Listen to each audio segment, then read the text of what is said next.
wu ba yi ko do bureau to le ko le so wu ba yi ena ko lu ka ba bi to na so aju mi ma ga on gbere yo vo l'homme là avec détermination nous accompagnons le piager depuis la base donc base là mes personnes dit mi do je mais me ka l'homme là il y a rien au le terrain to 17 là il y a yo collé mi boire là mi au bouma demain au PRD choko oku ba mi o di e po mi la konze ton o sala mi akon 17 déjà ba mi awa bluza mo la wa le ko bona du la konze ton bo PRD ma la tito ina wa e lo mo union progressive we la tito ina wa wa mi lo la mi so wa gbogbo lo mo on to gbe so ijo to no piko so wo jimbe dagbo wa to gbo ma pe dagbo wa to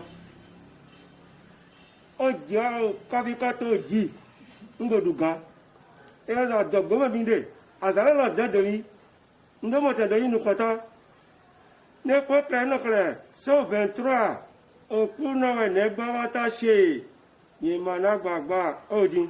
ndé sòwò náà wáyà mi rìn náà fi sòwò èyí gbè náà mi bọ̀ ègbó jìrà yìí náà wá dó ẹ̀ náà mi ti máa tọ́nu àtọ́n ngọ̀ náà mi kọ́ òwò wè sàtì ètò fa ńlá tẹsán mi bọ mi ló gba ẹkàn kó tó kọlọ́nu ọmọ ń dé nípò irọ́ ìgọ́ bá yín náà mi yẹn jìrà òtún náà tó ń mẹ́ pọ́lọ́pọ́lọ́ àsọ̀ndé yín náà mi náà mi wá àsọ̀rọ̀ ní du àjọ dàkórè yẹn ti ẹ̀ tó mi ló gòtò náà sọ wà lẹ́sàn káká kọfí kọ́ kọ́ńpìlẹ̀ gbé kọ́fí kọ́ gbé gòtò mi sùpọ̀tẹ́ káká lẹ̀ gbèdó ẹ̀yin jẹ́ gbèrọ́gbèrọ́ mọ̀ bọ́lọ́ mi wà ní.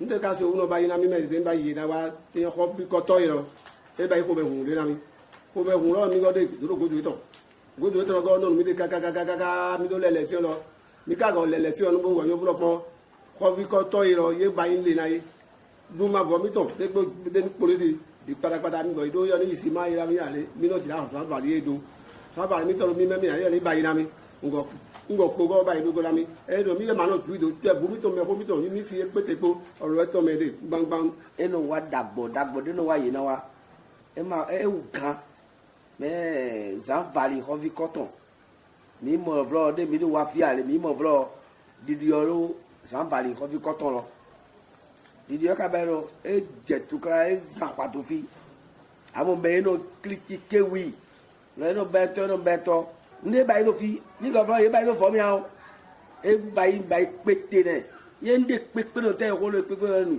ni ba chi ba do papa ne gbe ne e ma bi on na to me gba ọ̀nà dà ọlọ́rin wí èrò ní nínú kákákáká gbọ́ apé ọ̀tẹ̀tẹ̀ ẹ̀ sọ mọ́ dògbé wí ọlọ́ni kọ́ kú ibùdó nílò bíbá ẹnu ní pọ́ńtẹ̀lẹ̀ bọ́nà lọ 17 lọ àgbàlámẹ̀ ẹ̀ bó dìgbọ̀fọ̀ lámẹ̀lẹ́ ní kó wọn kàn kó tó ẹ pété níjọ́ èdò.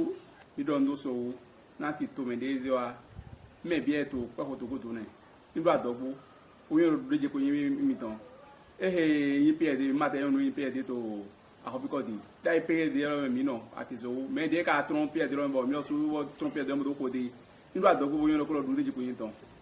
mɛ su ne mi dɔn do président sowu kaka do de mi sɛ bɔ do go olu dɔ doni ɔsi mi tɔn lɛ ese gbogbo basi na e basi mɛ ko mi tɔn lɛ tɔ mi tɔn yɛ na zan kaka bona do mɛ su ne na dugbe tɔn do sɔ e ma dɔn ko mi yi kɔ bo du e mi kɔ bo du kɔ na fɔ.